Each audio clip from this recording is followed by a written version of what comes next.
Yo, 20 bucks, dude.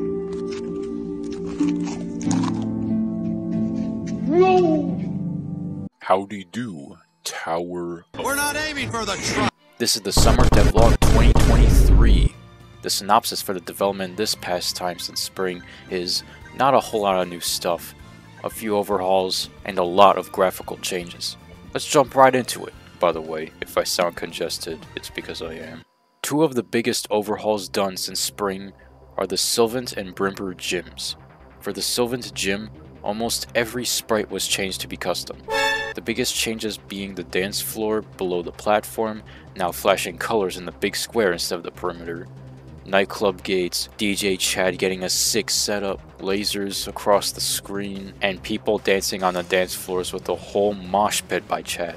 There's also one extra dance pad puzzle because I feel the ones before were too easy and end abruptly.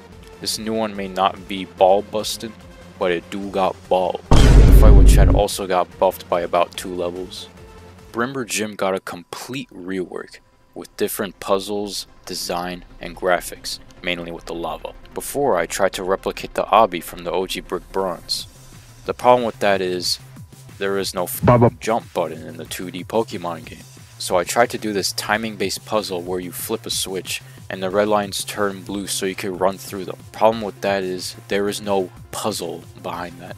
It's brain dead. In a previous devlog, I made a data space with a speed based challenge. Check out that devlog for more details on data spaces. And it was engaging because you had to find the optimal route to turn on all the switches in a given time. I figured I would bring that over to Brimber Gym in a smaller scale.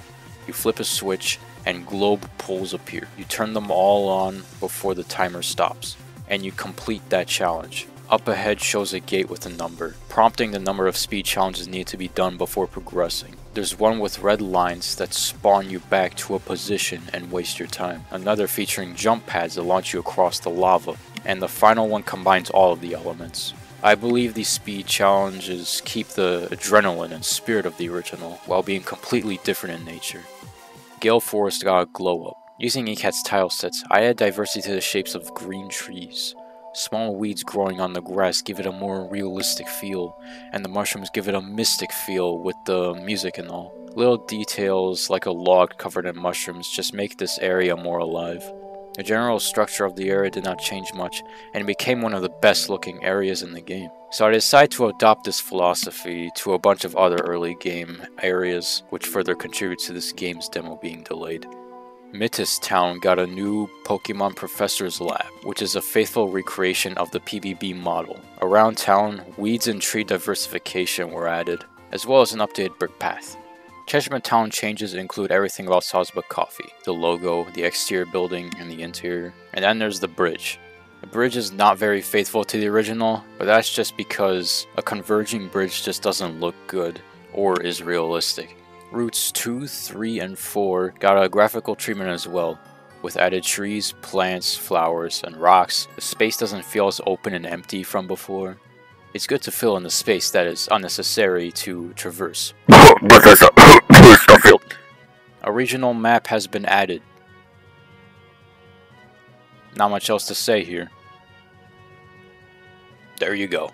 The Team Eclipse logo got a big glow up. Since I'm 2 years older from the time it was made, I'm able to make actual decent designs. Before, I tried to trace the original logo, and I don't even know what went wrong there. Anyway, this logo is similar to the old one, but with a sharper texture. Battle UI got a little update. The HUD, which displays the Pokemon stats, has a more modern feel. Man made a prototype UI a while back, and I liked how it was a simplified version of the PBB UI. I felt if I just straight ripped the PBB battle UI into my game, it would take too much space. So I took Man's idea and decided to give it a darker and minimal color scheme, as well as a unique shape with the dipping nose.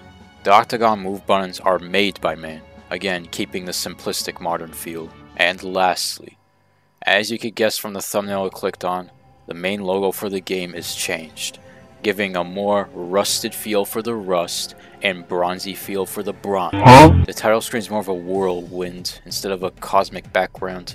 The Hoopa sprite is adjusted to be the same one as the animated sprite as well.